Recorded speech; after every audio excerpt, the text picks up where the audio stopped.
Ba't naman naka-zoom yan? Uy, kita Force. Bakit naka-zoom yung kay Jimbo? Uy! Jim, Toby! Pinagtripan. Yan. Yan, uy, ang tawa. Wala. Pogi mo, Jim, ah. Yes? Ano yan? Eh. Para sa kanya. Oo, may comparison. Masakit. Ikaw ba may mga kapatid ka din? Nag-isa nga lang ako. Ba't di ko pa... nag-isa nga lang ako. Kaya hindi ko pa rin sure Kaya kung talaga ganyan anak ko yan talaga ako. Oh. Kaya siya ganyan, kasi only child. Oo. Ngayon ko lang Ano nalaman. ganyan? Ganyan yung mukha? Ayusin mo, Wala Sheena. akong sinabi. Sinabi ko lang kaya ka ganyan, Ah. ka-sweet. Ayun. Ay, ganun ba yun? Dadagdagan mo kasi. Kaya ganyan. Ano ba yung Hindi, di ba? mukha? Ganon. Usually kapag only child, parang binibigay kasi lahat eh, di ba? Oo. Ganun ka ba? Spoiled brat ako Hindi, eh. pinagkait sa kanya lahat. Grabe naman. Balik ka! Ay, spoiled ako sa parents ko. Kasi pinapanood ng airpod ko sa akin na gwapo ako, importante. Tingnan mo, ito, magulang ko naman yun eh, Sheena, pagbigyan mo na. Wala naman Diba? ako sila. Gwapo Hindi. ka naman talaga. Never naman silang, alam mo, ito ha, tingnan mo, never naman silang nagkulang sa akin. Kasi tingnan mo, nakapagtapos, tumatawa, seryoso ako. Oo, seryoso So, ka. di ba, ano nga, Oo. never naman silang nagkulang. Kasi nakapagtapos ako. Tingnan mo, Tama. look at me now. Look at me now. Ayaw ni Gara. Ay, grabe naman. Hindi, kasi, Pero ngayon nagsingkit. hindi, kasi yung mga kuha kasi, Nagpabotox ka, no? hindi, Oo. wait lang. Hindi. Hindi, wait lang. Yung mga Oo. picture kasi na yan, yung mga kuha na yan, yan yung mga binibigla ko. So, syempre, Bigla ka.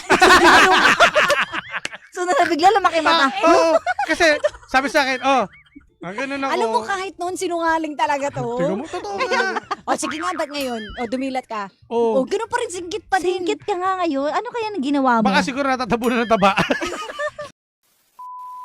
Ano eh? Ano yung nasa cellphone mo natitignan mo Hindi, yung mga oras na yan? hindi, mali yung, dapat, ano yung nasa isip mo niyan? Ayun ang caption. Sabi ko, hindi, yung iniisip ko niyan, time na Oh, yun, sabi ko, Oh. dapat mahigitan ko si Papa Jackson. Bakit? May bakit? Oo Hindi, nga, may hindi, reason yun. Hindi kasi ang ganda kasi ng ng mga, yung build ng katawan ni Papa Bakit lagi Jackson. mong gustong higitan si Papa Jackson? Hindi. Pati chili garlic niya nga, hinigitan mo.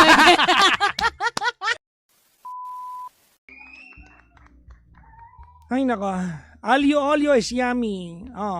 Pinagluto ko ni Gandang Kar ng alio olio ngayon. Nandun sa kotse, kakainin ko pag uwi ko. Yeehaw!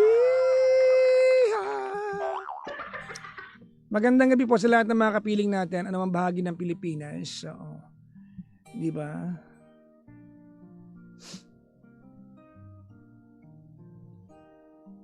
Traffic kanina, no? Ano pala kanina sa mga taga Maynila, sa mga taga Metro Manila po? Ano kanina? Translasyon, tama ba? Translasyon ng itim na Nazareno sa Quiapo, kaya medyo traffic kanina, no?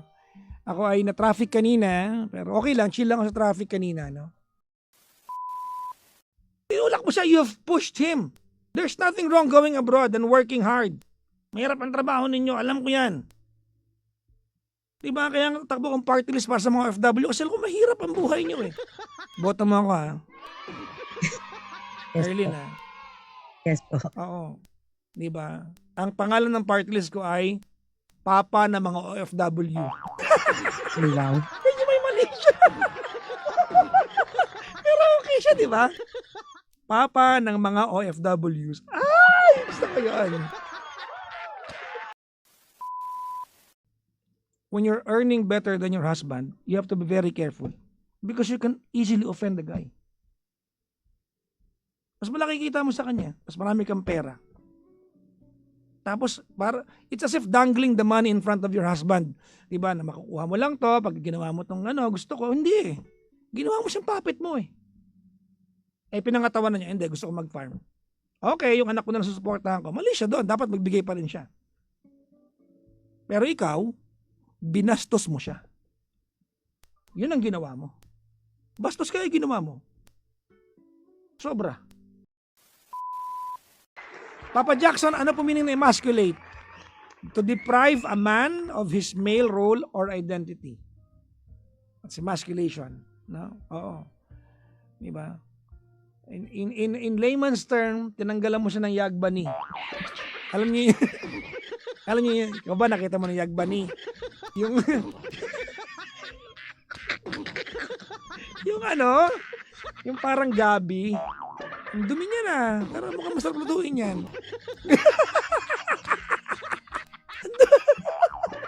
Ay, sabi lang sa akin ni James yan. Ang dumi niya na. Kaya sabi ni Foreman P mo, ginawa ko sa yakisoba masarap. Kita nyo? Masarap nga. Ay, nako. Diba? Masarap, diba? Oo. Ang gawin mo, pero pangit nung ano na to, ipatong mo yung isang kutsarang may goreng sa leeg ng girlfriend mo, tapos kainin mo. Ang tawag doon ay body shot. Ah! Body shot ng may goreng. Wow! Diba? Para hindi kayo malasing. Titikila pa kayo, mahal-mahal ng tikila. Diba? Ano ang kakainin na healthy? Sabi ni Sam. Ako na lang kainin nyo. Healthy ako eh. sorry. Suggestion lang ni James yun eh.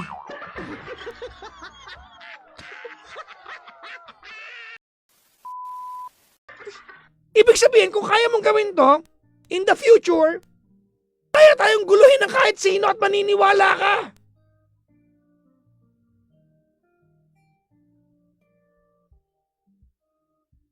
Talaga ba? So, tinatanong kita ngayon, bobo ka ba? sorry. Baka ba si Arka naman po tsaka kasigaw? Actually, naiihinga ako eh.